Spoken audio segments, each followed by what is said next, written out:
Let's wrap up the security matter so that we can come to the permanent voter cards, because we're almost out of time here.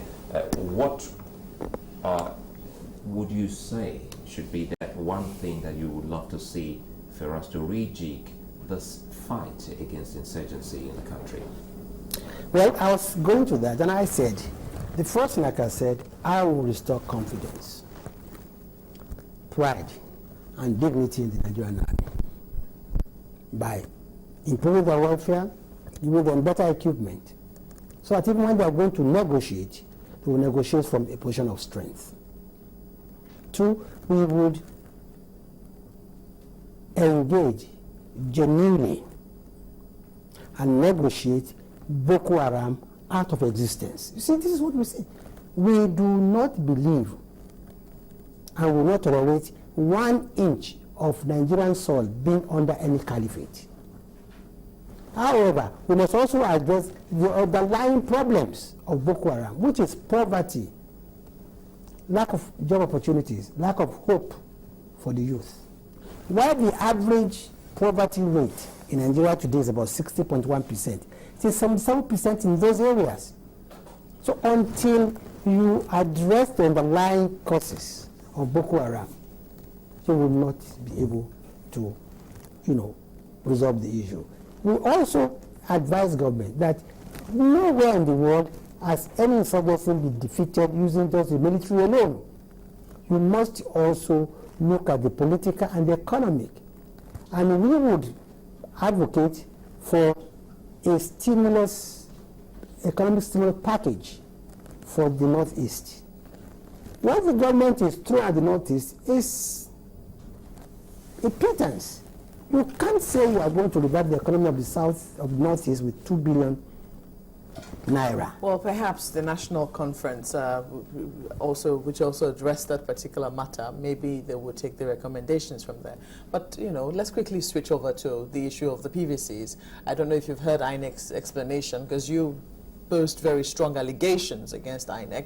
I don't know if you've heard their explanations, saying that they had initial hiccups, and that in the 3 days meant for distribution, it's not all the days. I mean, people can still go to their wards. Here in Lagos, they say that people can go to their wards to still pick up their cards, and the continuous voter registration is still going on. Is your party satisfied with that explanation? If not, why? Not in the least.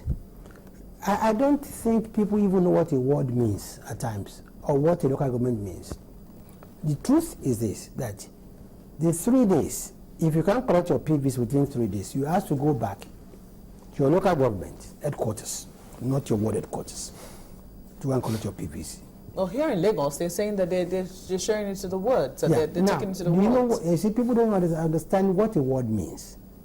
A ward is probably made up of about between 10 to 20 polling units. Now, which means if the minimum allowed, the maximum, number of voters in one polling is 500. If you go to your local government, your ward, you're talking about probably 10,000, registered voters.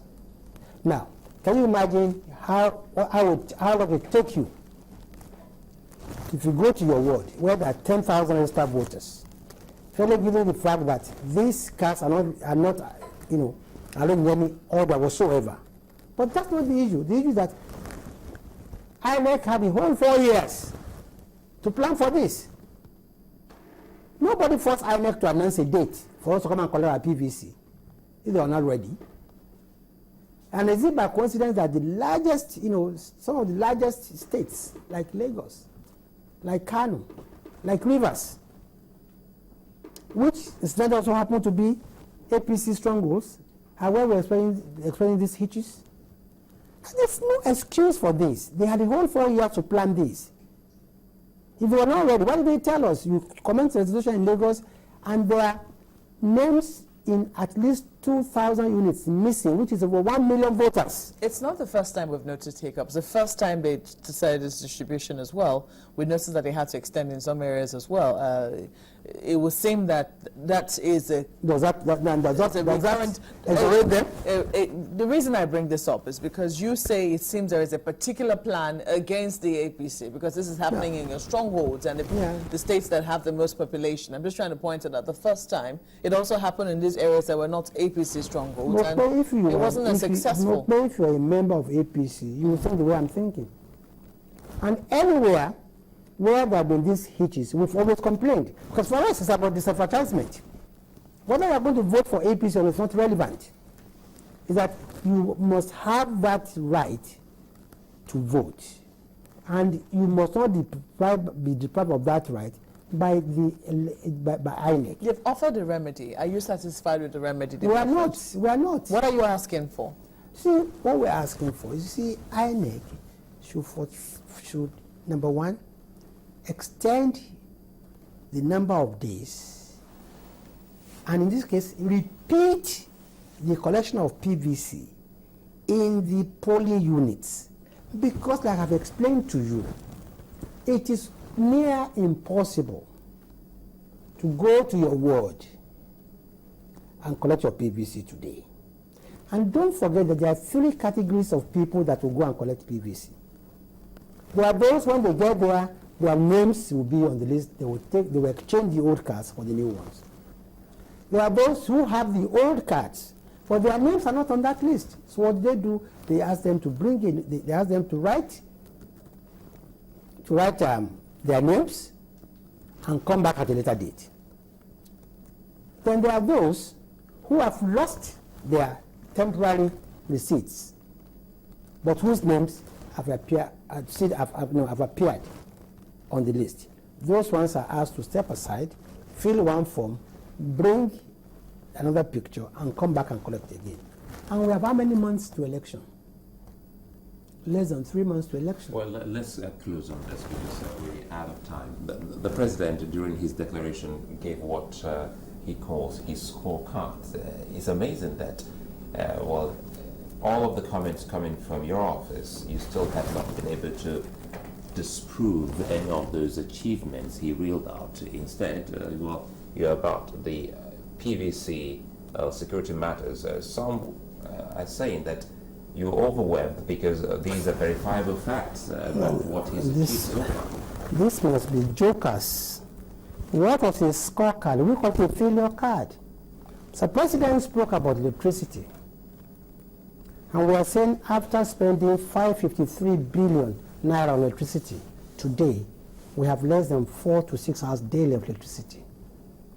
So President talked about meeting the MDG roadmap on eradicating poverty.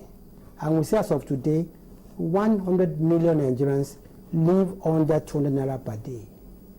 So President spoke about education, that he talked about Marjorie schools, and we are saying that United Nations Development reports says that 51% of Nigerians, 15 and above, are illiterate. That's about 90 million Nigerians. The president spoke glibly about corruption, and we are saying that what is he talking about? We still have the Malibu scandal, we have the oil subsidy scandal, we have the 2010 or 12 billion, depending on from which side you are talking from, oil money still missing. We have Moro, the Minister of Minister of Internal Affairs, was responsible for the death of dozens of our children, in the botched attempt to give them jobs, and collecting money is still standing. And we are talking about wiping out corruption. The man who embezzled billions of naira in pension scam is today still free, and is even escorted everywhere. But people will also hold you to account there, because you have your members in the National Assembly who are also part of some of these investigations or carrying out oversight that haven't been able to do what the people expect of them. So we expect that as a political party, you should also, well, maybe if you can, whip them in line or call them to order. But we haven't actually seen that from your part. What are we talking about? You are talking to me about the scorecard of the president, and you have not switched over to the National Assembly. Those are two different issues. So some of these issues on corruption, you know, some now, of them. hasn't the National Assembly, Good. as well as the House of Rep, haven't they come out to investigate the 10 billion aircraft lease scandal? What did the minister do? He went to court to block it. Mr. President on television, what did he say? He said he was not aware. Can a minister go to court under a president without the president being aware? Now, so please, what about scorecard is a failure card, and that's why we are reading out figures and telling him that he cannot pull wool over the eyes of Nigerians. Well, we would like to thank you so very much for finding time to join us this morning, and we hope that the ruling PDP will have answers to all of that because Lai Mohammed, thank you for coming this morning. Thank you very much. Well, we'll take a moment now on Sunrise Daily and we'll return shortly. Stay with us.